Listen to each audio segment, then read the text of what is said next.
Assalamualaikum warahmatullahi wabarakatuh. Waalaikumsalam warahmatullahi wabarakatuh. Perkenalkan, nama saya Muhammad Salman Al-Farisi, perwakilan dari kelompok 3. Ini saya sebagai moderator. Saya akan memimpin jalannya presentasi pada pagi hari ini. Yang pertama, untuk sesi presentasi akan dipresentasikan oleh Mbak Fatimah. Kepada Mbak Fatimah, saya persilahkan. Assalamualaikum warahmatullahi wabarakatuh.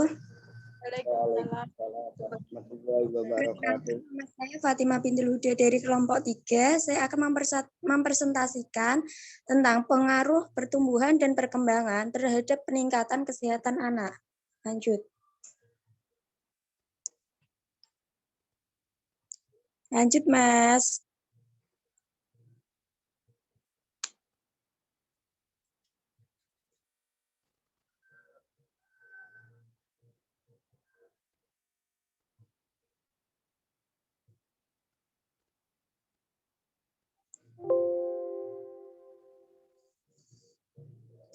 Apa itu pertumbuhan? Pertumbuhan adalah bertumbuhnya ukuran dan jumlah sel serta jaringan interseluler, berarti bertambahnya ukuran fisik dan struktur tubuh, sebagian atau keseluruhan, sehingga dapat diukur dengan satuan panjang dan berat.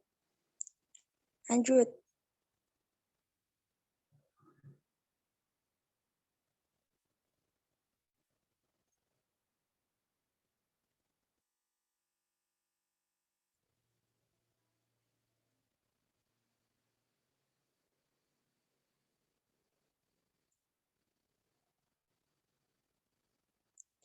Faktor-faktor yang mempengaruhi pertumbuhan.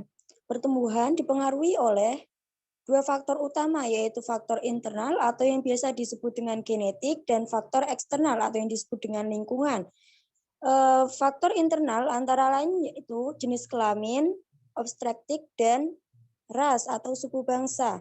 Menurut Supariasa DKK 2016, faktor lingkungan dapat dibagi dua, yaitu faktor pranatal dan lingkungan pascanatal. Faktor lingkungan pranatal adalah faktor lingkungan yang memengaruhi anak pada waktu masih dalam kandungan. Menurut Soetjiningsih tahun 1998, lingkungan pranatal yang mempengaruhi pertumbuhan janin mulai konsepsi sampai lahir antara lain yang pertama adalah gizi ibu pada saat hamil, yang kedua adalah mekanis, yang ketiga adalah toksin zat kimia, yang keempat adalah endokrin, dan yang kelima radiasi. Lanjut.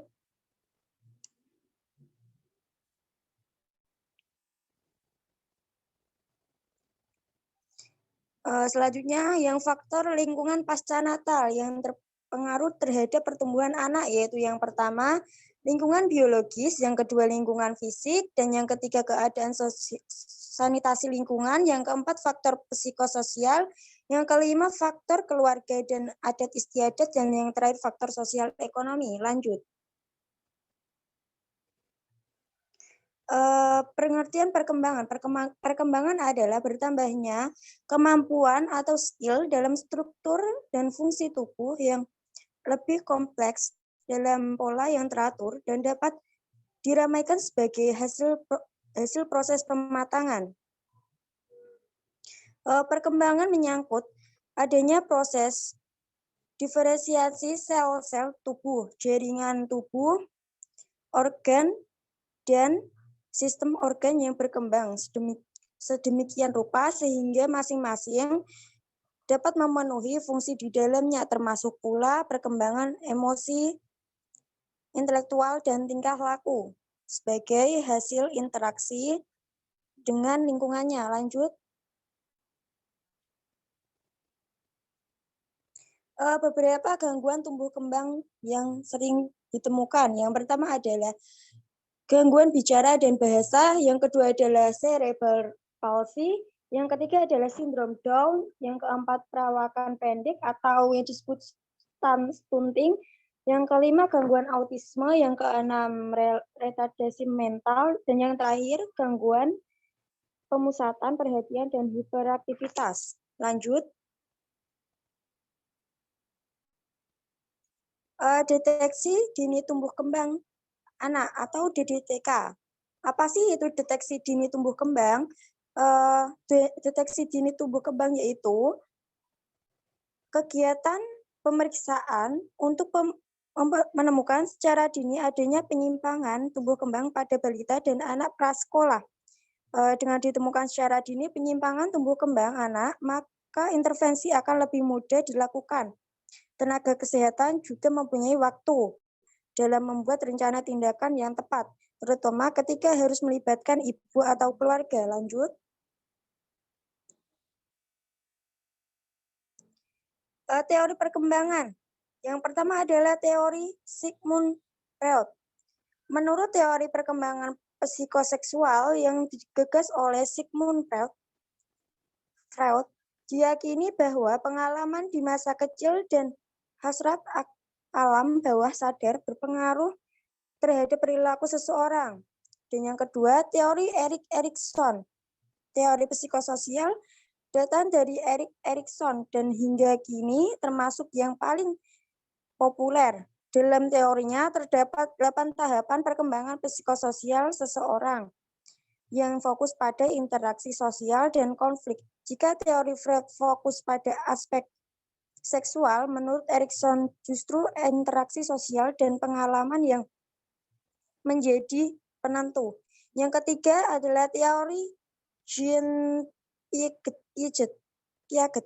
Piaget memiliki teori kognitif terkait perkembangan anak, fokusnya pada pola pikir anak, pada pola pikir seseorang. Yang keempat adalah teori perkembangan moral menurut Kohlberg. Menurut teori Kohlberg telah menekankan bahwa perkembangan moral didasarkan terutama pada penalaran moral dan berkembang secara bertahap. Lanjut.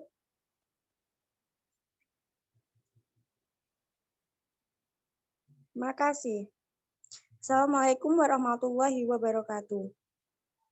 Waalaikumsalam warahmatullahi wabarakatuh. Ya, presentasi dari kelompok kami sudah selesai. Apabila ada salah kata, perbuatan yang disengaja maupun tidak disengaja, saya mewakili kelompok 3 memohon maaf besar-besarnya karena kami juga masih proses belajar. Assalamualaikum warahmatullahi wabarakatuh. Waalaikumsalam warahmatullahi wabarakatuh.